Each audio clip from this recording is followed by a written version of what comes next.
Welcome to the Respectfully Yours Study Group for Women. I'm Sarah Egerich, and as a wife like you, I desire to have a great marriage. I've had the honor to be married to Emerson since 1973 and been privileged to serve alongside of him all these years.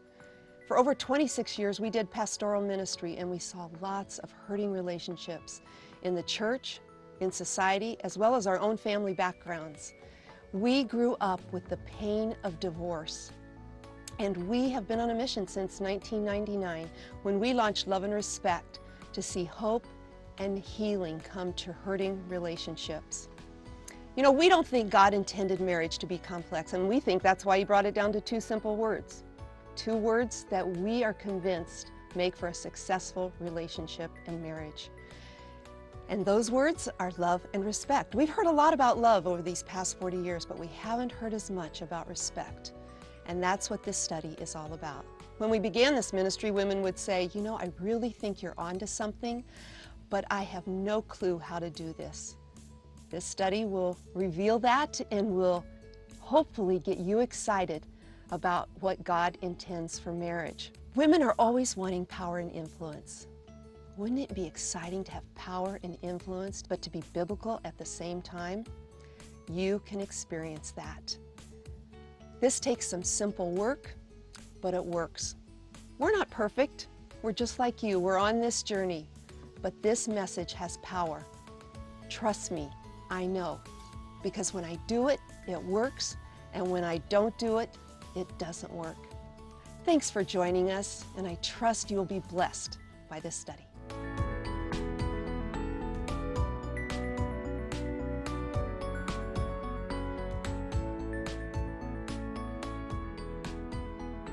Hi, I'm Emerson. Welcome. Have you ever seen that program on television where the husband and wife come together and they are trying to design the home, maybe a kitchen, redo it, or the living room, or new furniture, and they are at loggerheads. I mean, he wants the huge leather couch. He wants the overstuffed recliner. He wants that large screen TV. And she wants the floral sofa. She wants the throw pillow. She wants that TV out of sight. And they are really in conflict. But then walks in the designer, who understands from the get-go that neither are wrong. They're just different in their preferences. But you think, there is no way this husband and wife are going to come together and resolve this. And yet at the end of the program, again and again and again, he's able to bring these different preferences, these different desires together in a compromise that creates win-win. It's a beautiful thing. It's a powerful thing. I mean, at the beginning of the show, I'm watching, I'm thinking, there's just no way. There is no way on earth that this husband and wife can come together. They're just too different. And I think also, as I listen to her and her position, you know, I say to myself, she's right. And then I started listening to the guy, and I'm thinking, well, he's not that wrong. I mean, it seems that he's right. And I realize that the designer is taking that position, that both are right. Neither are wrong, they're just different. It's an interesting dynamic, that both can be right without the other being wrong. I mean, how's that possible? I mean, there are times in my relationship with Sarah that I know I'm right, so she's got to be wrong. And there are times when Sarah knows she's right, and so I've got to be wrong. But here's a very interesting point. Husbands and wives often are both right, though they differ. And what I mean by that is we're not talking about moral transgressions. We're not talking about evil situations. We're talking about day in and day out situations where we just have differences of opinion, different passion, different preferences. But those preferences clash. They really do create tension between us.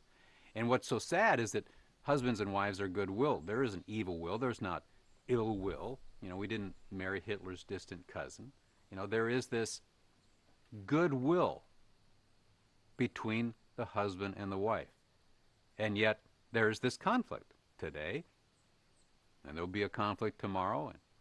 And there seem to be these ongoing tensions in the relationship and the conflict intensifies, and there comes this point where we begin to think, you know what, maybe we made a mistake here. And particularly because today I know I'm really right, and my spouse thinks he or she is right, and we have this ongoing, kind of this chronic undercurrent of frustration with each other. Let me illustrate how this happens in dealing with conflict itself. The University of Washington discovered something most powerful in their love laboratory, that 85% of those who stonewall in the relationship are the husbands. Men pull back, they withdraw. That sends women through the roof. And it feels very, very, very, very unloving to these women. In fact, when he withdraws like that, women feel that that's an act of hostility. And they've seen this pattern again and again and again. Now, not every woman is married to a man who stonewalls. In fact, my mother and my sister, they're that 15%. They tend to stonewall. But by and large, most men pull back. At a certain point, men say, drop it, forget it, I don't want to talk about it. Can we just move on? Can we just, stop talking about this? On the other side, the University of Washington found out that most women move toward the husband to talk, and they do so with criticism involved. It's a minor criticism. She doesn't see it as a major criticism. In fact, she's really wanting to be helpful in her criticism. But there is a sense of complaint, a sense of negativity, but it's all designed for the purpose of resolving the problem on the table. But interestingly, the man also withdraws because that's his way of dealing with the problem. In fact, I find it intriguing, and I've observed this, women would like to talk about their marital problems on a daily basis to keep the marriage up to date to prevent major marital problems. Men feel if you're talking about marital problems on a daily basis, you have a major marital problem. Who's right on that? Who's wrong on that? Could it very well be that both are right? What I find fascinating is that the University of Washington discovered the two key ingredients for successful marriages, and they said it's love and respect. Love and respect. I find that fascinating. They say when it's present, the relationships tend to succeed. When it's not present, the marriage begins to wobble. The reason that finding was so important to me is I realized Ephesians 5:33 summarizes the greatest treatise on marriage in the New Testament in verse 33, and it says this, that a husband must love and a wife must respect. Wow. The University of Washington discovered that. Well, the Lord said that 2,000 years ago. But then I wanted to know if there was a kind of a gender difference here. And so we've asked 7,000 people this question. When you're in a conflict with your spouse or significant other, do you feel unloved at that moment or disrespected? 83% of the men said they feel disrespected. 72% of the women say they feel unloved. Why is that important? Well, we all need love and respect equally. We all need it equally. Hear me on that. We all need love and respect equally. But the felt need during conflict is as different as pink is from blue, as different as male is from female. And Jesus asked this question in Matthew 19, have you not read, he who made them from the beginning made them male and female? In other words, not wrong, just different.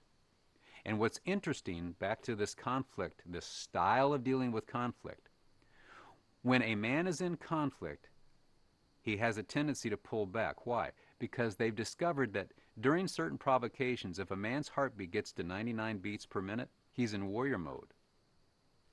There has to either be fight or flight. Well, he doesn't want to fight with his wife. So he does the respectful, honorable thing. He withdraws. That's when he says, you're picking a fight. I don't want to fight with you. You're provoking me. Let me just calm down. And then, of course, then she chases. Sarah used to chase me through the house. We need to talk. We need to talk right now.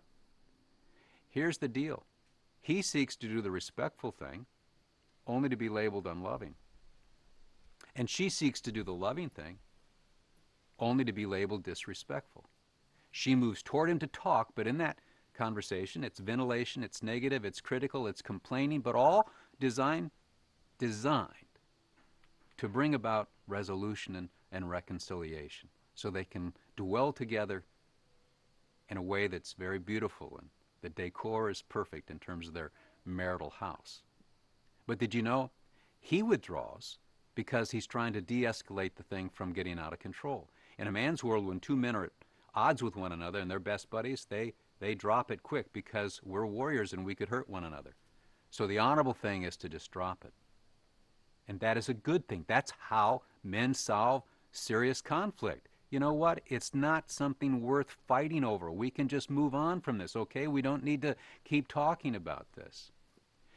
Here's the deal. She's not wrong for her sentiments, and he's not wrong for his. We're just different.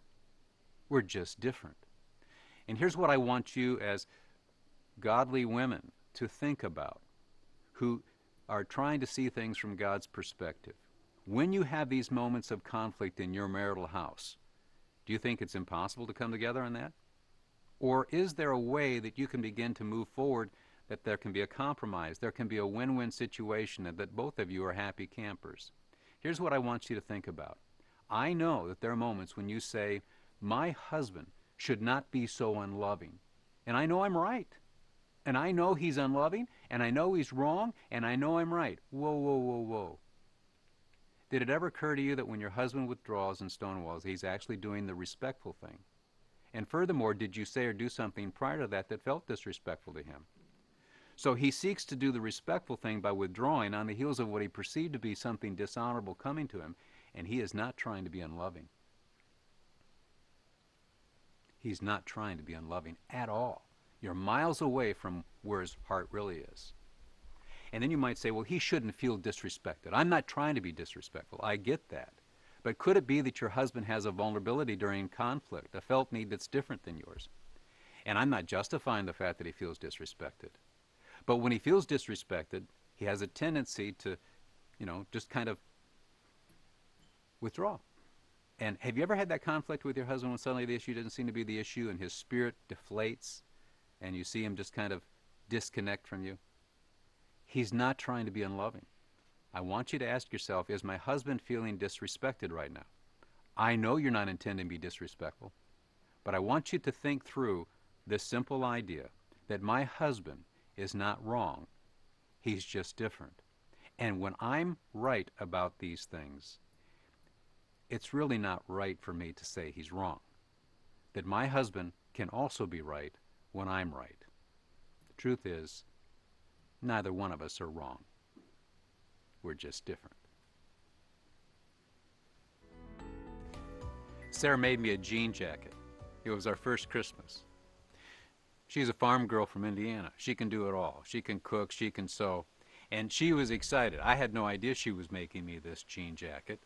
Christmas morning came, and she could hardly wait. It was the last gift. You save your special one to the end.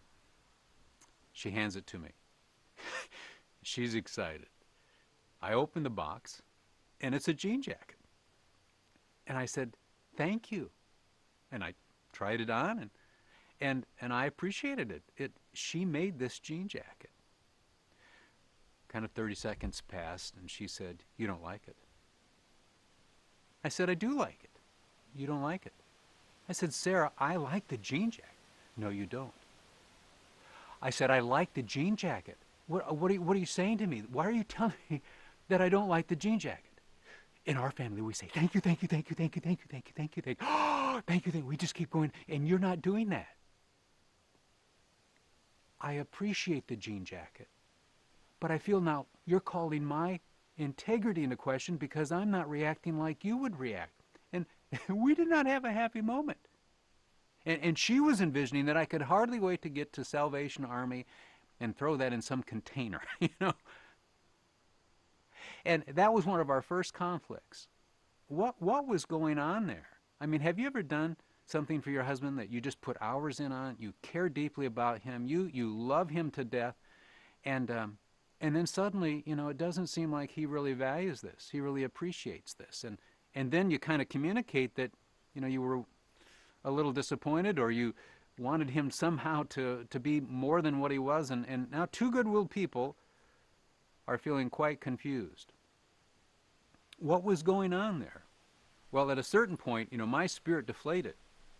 Because from my standpoint as a man, I was feeling like, as I said, she was calling into question the integrity of my feelings. I really did like the jean jacket, but I'm not expressive responsive. I'm not Miss Sanguine. She was Miss Congeniality of Boone County.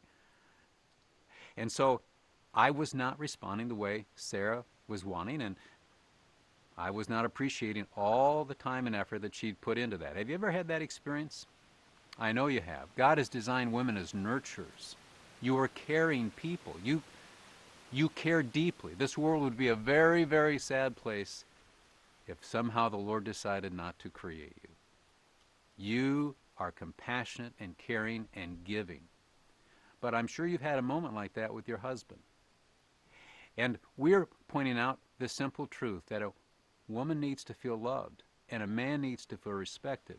And the secret here is that there are moments when you do these very loving, caring things, but it can actually kind of blow up in your face in the sense that there's a line that is crossed innocently. Sarah was completely innocent. But at a certain point, I began to feel disrespected. Can you believe that? Now the question is that rooted in my ego, that I'm really narcissistic? And this is the dance that couples do. And there are times when I can be egotistical and selfish and self-interest. I'm not going to debate that. But there are other times when we're both innocent. We're both innocent. As we pointed out in our last session, both can be right. And one of the challenges is coming to a point where even though we get hurt by the other, we don't dismiss the other as ill-willed or as unloving or as disrespectful, but instead begin to see the other as, well, kind of doing the dance a little bit differently. You know, I remember my mother, after she became a widow, came and lived with us in the same city we were in, and Sarah sent me on some errands with my mom, and we were to go to A and B and C and D and be home, you know, for dinner. Well, we weren't home on time. And so Sarah calls me, and she asks, "Where are you?" And she begins to ask these questions. Where are you? What's wrong? Why aren't you here? And I'm beginning to feel, you know, a little like she's interrogating me. What was really an honest question, where are you? I began to feel like she was calling me into question. And I know this information. I know this teaching, but I remember emotionally feeling like, where are you? Why aren't you here? And I was feeling like she was mothering me, and that somehow I was bad boy. And so I got sarcastic with her.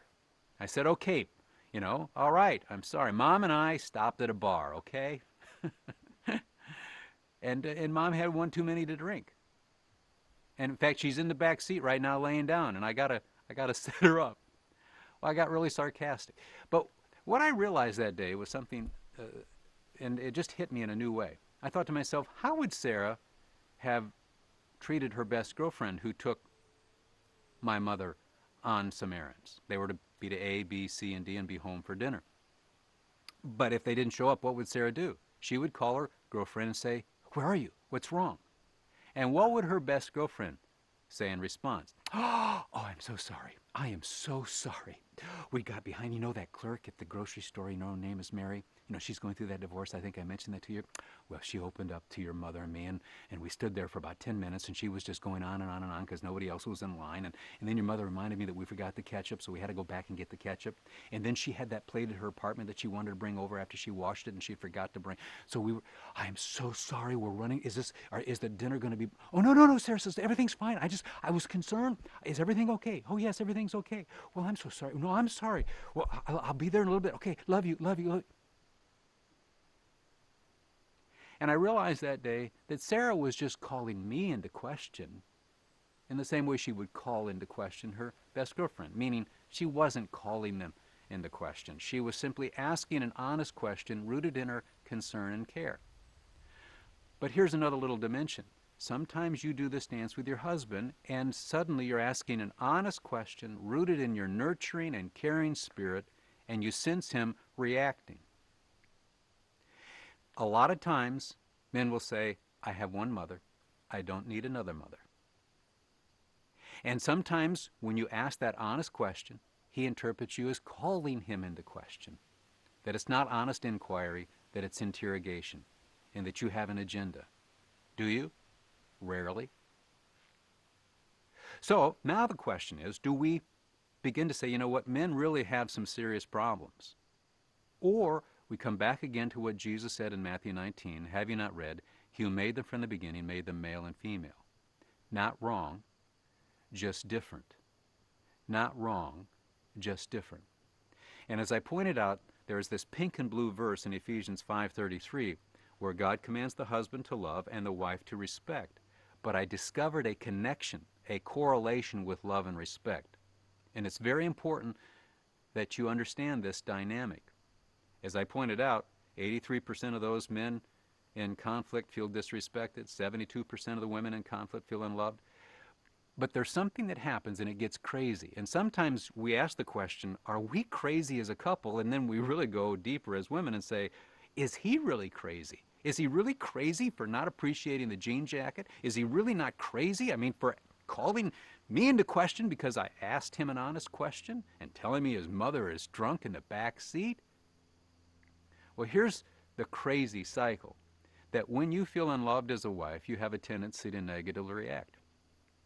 But you end up reacting in a way that feels disrespectful to your husband. And when a husband feels disrespected, he negatively reacts. He ends up reacting in a way that feels unloving to you. I'm not justifying any male. I'm just simply saying this is kind of how it is. And we've got to understand that it's not unique to your situation. It's true for almost every couple around the world. It crosses every culture. Ephesians 5:33 comes out of the Middle East.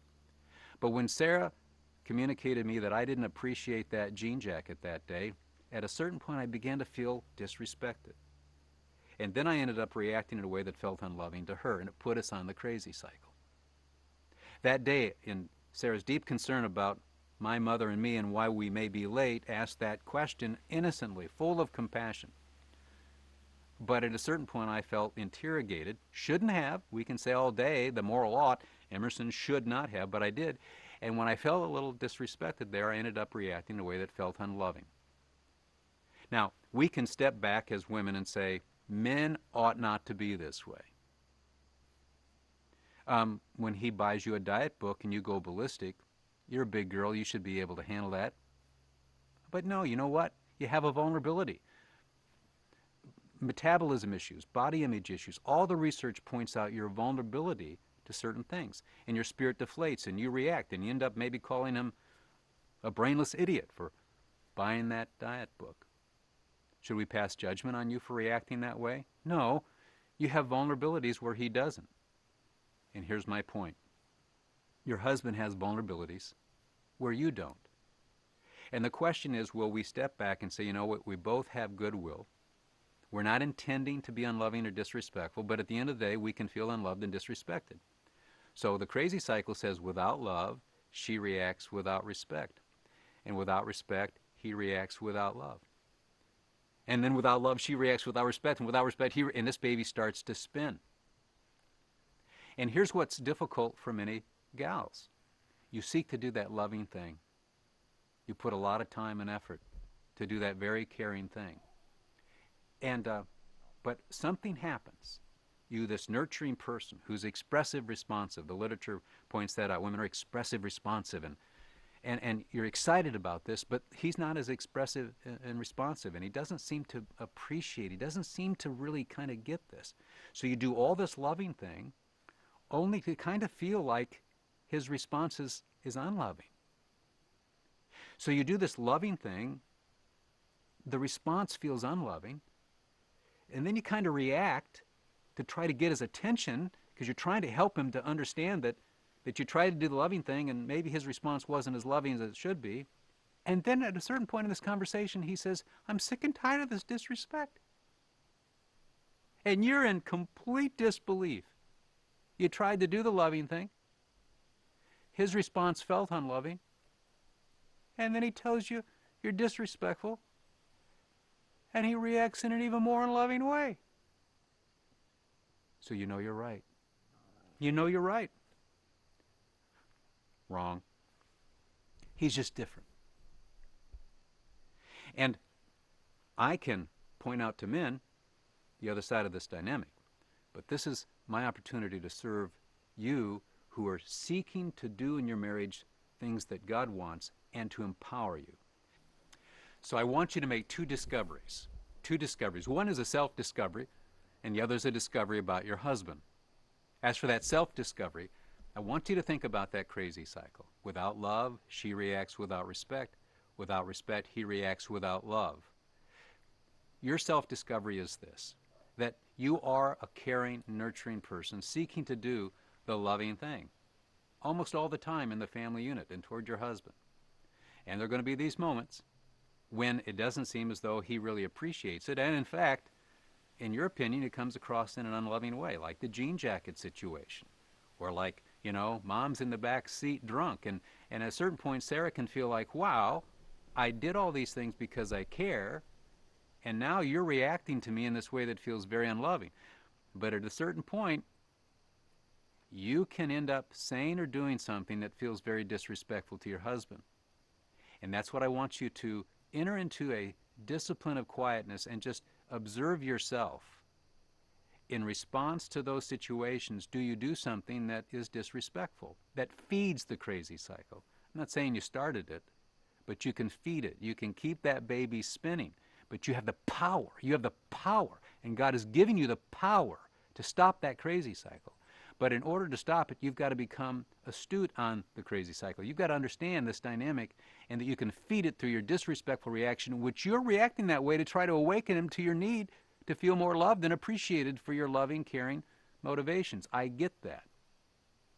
In fact, there's another real side of the self-discovery, and that is sometimes that unloving reaction coming at you was triggered by something you said or did that felt disrespectful to him. And though you never intended that, it's rooted in your care and concern, you need to understand that sometimes when you try to do this very loving thing, you can communicate that in a way, or in that conversation, something is said that feels disrespectful. When Sarah said, you don't like the jean jacket.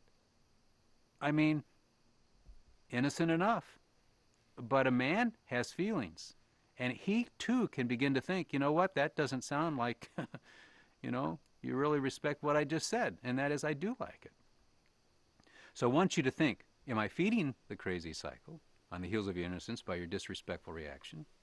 And, dare I say this, maybe, just maybe, you started the crazy cycle by saying something disrespectful, and that really triggered this whole thing. How are you going to know that? By meditating, thinking, entering into quietness, and just observing, I encourage wives just to test this out, to see if that's not true. Now, what about discovering something for him? I'm going to take the position that your husband's a good-willed man. He's not ill-willed. He didn't marry Hitler's distant cousin. This is a good-willed man. And he's reacting not because he's trying to be unloving, but something happened that felt disrespectful.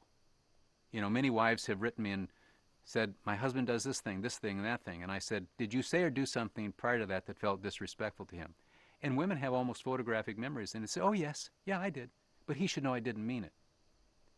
I want you to realize that sometimes your husband will react in that unloving way, but he's not trying to be unloving. He's actually trying to do that honorable, respectful thing. He's not wrong, he's just different. And he's doing so because he's saying, I have a need that only you can meet. And I'm reacting this way because I expect you to figure that out. It's not because he's trying to be unloving, but it's because he's feeling disrespected. Don't dismiss him as childish, but instead see him as the man who would die for you, but he has a vulnerability in relationship to you in a way that he has a vulnerability to no one else. Enter the excitement of this discovery. Go quiet and make these observations.